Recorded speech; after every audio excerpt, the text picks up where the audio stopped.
Good afternoon, my dear student. Today, I am going to start the second chapter from your geography book. The last class I already completed in the geography, that chapter 1. Now today, we are going to start the chapter 2. So what is the chapter 2? According to your syllabus, the chapter 2 is the landforms. So before I start about the landform, at first we know that about the composition of the Earth's surface. What is the composition? That our Earth's surface is made of, full the Earth planet, it's made of that almost 71% by through the water bodies and only the 29% it's made by through the land masses. And that we know from the far distance that Earth look like the blue in color. That is why the Earth is also known by which name? By the blue planet or the watery planet. So Earth is also called the blue planet and watery planet. Now what is the reason for that? Why the Earth is also known as blue planet or watery planet? Because that from the 71% it's covered, the Earth total area, between the total the Earth planet, 71% area it covered due to the water. That is why from the far distance the Earth is look like blue in color. That is why the Earth is also known as the blue planet. And also in the Earth's surface that we see the different type of landforms. Like all the areas are not being equal. Like some areas is a downward region, is a plain area. Some area is a plateau area. Some is a mountain or the hill type region like the Himachal, Darjeeling, Simla. Those are the regions where the hill type region or the mountain type region. Now in our same country, we are seeing the different types of the landforms. Now today, at first we discuss that what are the reasons that this type of the landforms are being made. For that, the two things are being responsible. What are the two things? First one is the exogenic force and second one is the endogenous force. What is the things? First is the exogenic force and second is the endogenous force. What is the endo? Endo, this terms, it comes from ENDO. This endo, this terms mean inside. These terms it represent inside of Earth's surface, inside of the Earth. And the second one is the exo. Exogenous means the exist or the outside of Earth's surface. So these are the two things that endogenous. What is the endogenous? That which force it occur interior of the Earth's surface, means the inside of the Earth's surface. This force is known as the endogenous process or the endogenous force. Like I give you one example, that the earthquake, when the earthquake is occurred, that time we see from the outside of the Earth's surface the result only, that what will happen after the earthquake. But where the earthquake is occurred, we can't able to see because it's occurred due to the endogenous force. So one thing you have to remember, endo means the inside of the Earth's surface. So what is the definition of it? That which force it occurred inside of the Earth's surface, this force is known by the name of endogenous force. And the second one is the exogenous. Exo means the outside. So exogenous force means outside of the Earth's surface, means the upper layer of the Earth's surface. So which force it occurred in the outside of the Earth's surface, this force is known as the exogenous force. Like the wind or the river, like this type, they are erosional process or the dispersional process. Those are the landforms are made that it happened by to the exogenous force. So you understand that what is the endogenous and exogenous force. Now we go for our first landform. First, before that, we have to know also that about the continents. You know what is the continents? That continents means that the large amount of landforms, it's known as the continent. Large site, the landforms, is known as the continent. But nowadays, which on the world map we are seeing that where the North America, South America, where the Asia, Europe, Australia, that's located. But before 270 million years before, 270 million year before, these things will be not there. On that time, all the Earth's, all the land masses and the water body in the Earth's surface, they not have any, which one Asia, which one Europe, we not identify by this way. All the land masses and the water bodies, they stay in the same or they together. This type of the land masses and water body formation together, it's known as the supercontinent. So what I'm telling, supercontinent. So what is the supercontinent? when the many years before, or the 270 million years before, when all the land masses and the water bodies, they are staying together, this portion or this landforms, it's known as the supercontinent.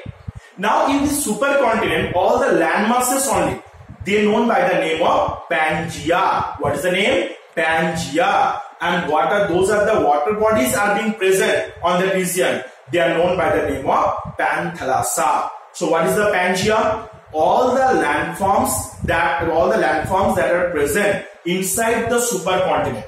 All the landforms are known by the name of Pangaea. And all the water body that present in a supercontinent, they are known by the name of Panthalassa. So this is about the continent, and you know, in our world we have the 7 continents. The first one is the Asia.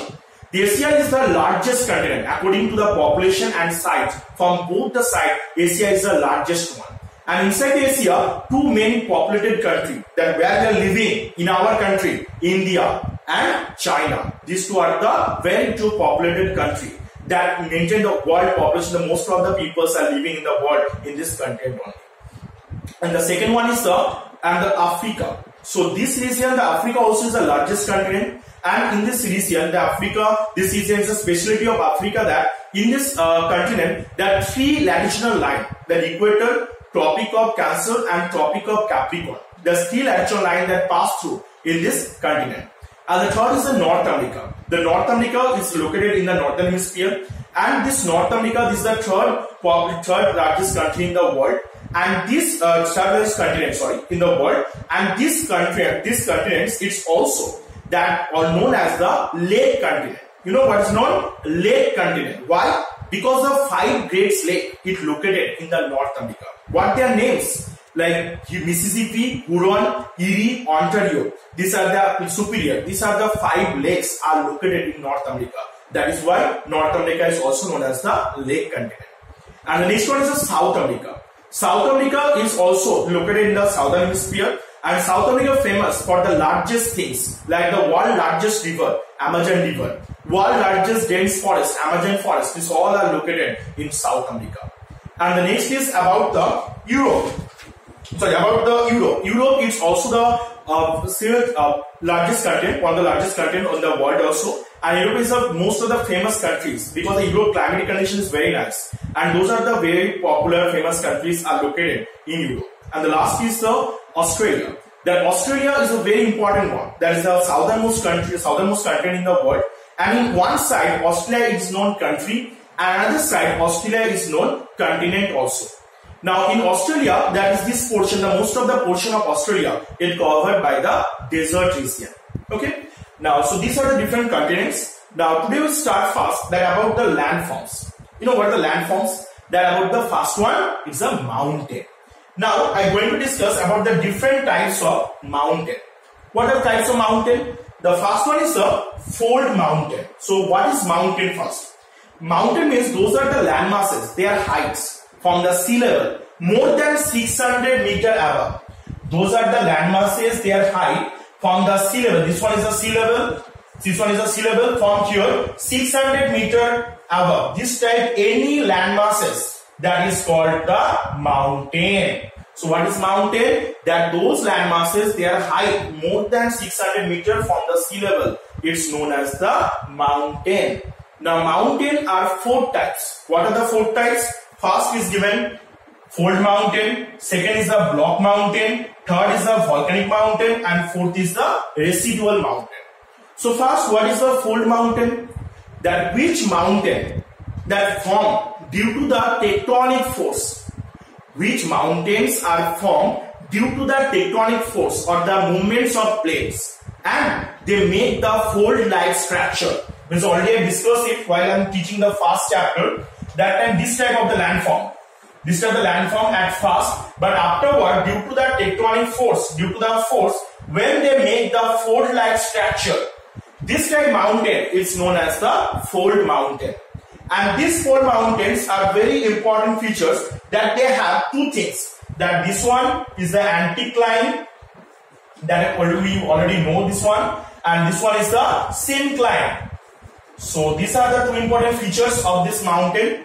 And also these mountains are the two types. Fold mountains divided into the two parts. What are the two parts? Young fold mountain and old fold mountain. First, what is the young fold mountain? That those mountains are made before 10 to 15 million years.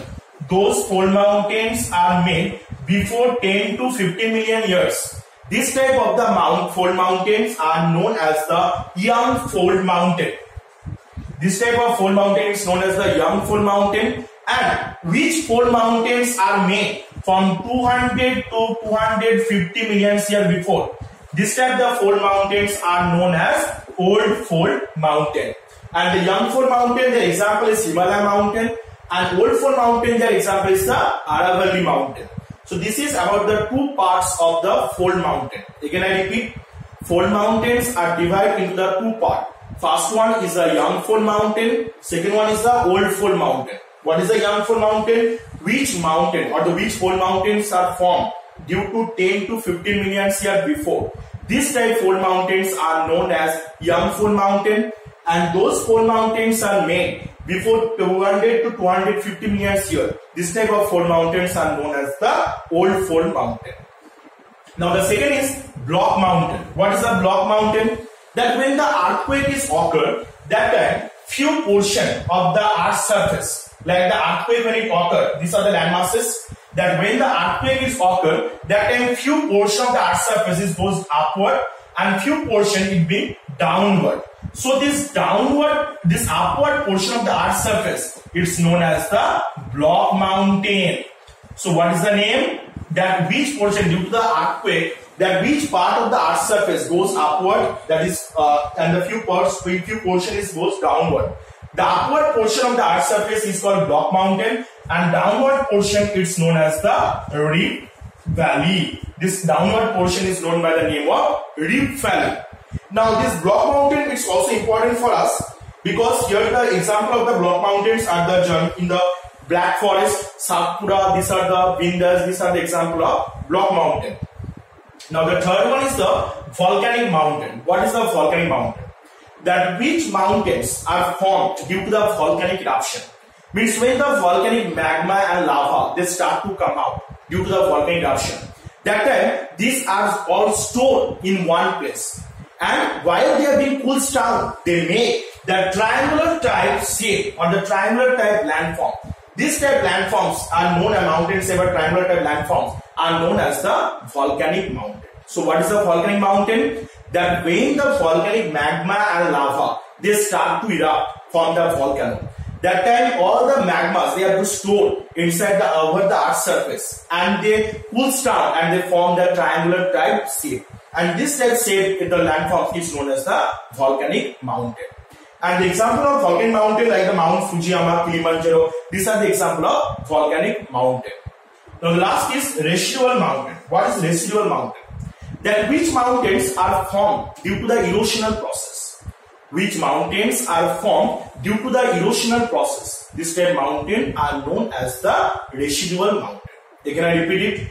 Those mountains are formed due to the erosional process and weathering process and decrease the height. This type of mountain is known as the residual mountain. And the example of residual mountain is the Mount Monadnock or Appalachian mountain. These are the example of residual mountain. And what are the importance? Why the mountain is important for us? Because the mountains is the area from where the different freshwater rivers it being originate. So it's the first one. Second is the mountains play the great or important role for the measure climatic condition of an area. Now like the in Indian climatic condition, most of the time is dependent on the Himalaya mountain. By which way? That Himalaya mountain protect us from the cold Siberian wind that come from the Siberia. And also while the southwest monsoon wind enter in India due to the monsoon season, that time it clashed with the Himalaya mountain and helped to occur the rainfall all over the India. By this way, the Himalaya mountain also it play the important role for the climatic condition of India. And the next is those are the mountain is the area the different type of trees are being found, especially those are the medicinal tree, and these trees are very helpful for the medicinal purpose. And the next is those are the mountains they protect us, they work as a natural barrier and protect us from the foreign invaders. And the last is the mountain region. They are a very famous place for the tourism purpose. So those countries, these are the different mountains are located. They have to make their better economic condition due to the due to this reason only. So these are about the different type of mountains and the importance of mountains. So I hope you have to understand it. And next is about the plateaus. What is the plateaus? Those are the landforms. Their height from the 400 to 600 meter. Means when the landform from the sea level, their height is almost 400 to 600 meter. This type landforms is known as the plateau. Now plateau are different types. Plateau is also known as the tableland. You know why the plateau is known as the tableland? Because plateau is also called the tableland. It's also known as the tableland. You know why the plateau is known as the tableland? Because you see the top portion of the plateau is a flat in nature. That is why plateau is also known as the tableland. Why the plateau is called the tableland? Because the top portion of the plateau is a flat in nature. That is why plateau is also known by the name of tableland. Now go for the different types of the plateau. First is the intermountain plateau. What is intermountain plateau? That which plateau are located in all the sides surrounded by the mountain. Means all the sides are located by the mountain and inside the plateau is found, or in the center plateau is found. This type of plateaus are known as the intermountain plateau. If I divide this term intermountain, that means inside the mountain, means totally surrounding the area by the mountain.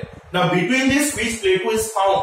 This type plateau is known as the intermountain plateau. Now the second is Piedmont plateau. What is the Piedmont plateau? Those plateaus are located at the foothills of the mountain. Suppose this type the plateau, and this region, those are the plateaus are located. This type plateaus are known as the Piedmont plateau. The example is the Talai plateau. And the third is the tectonic plateau.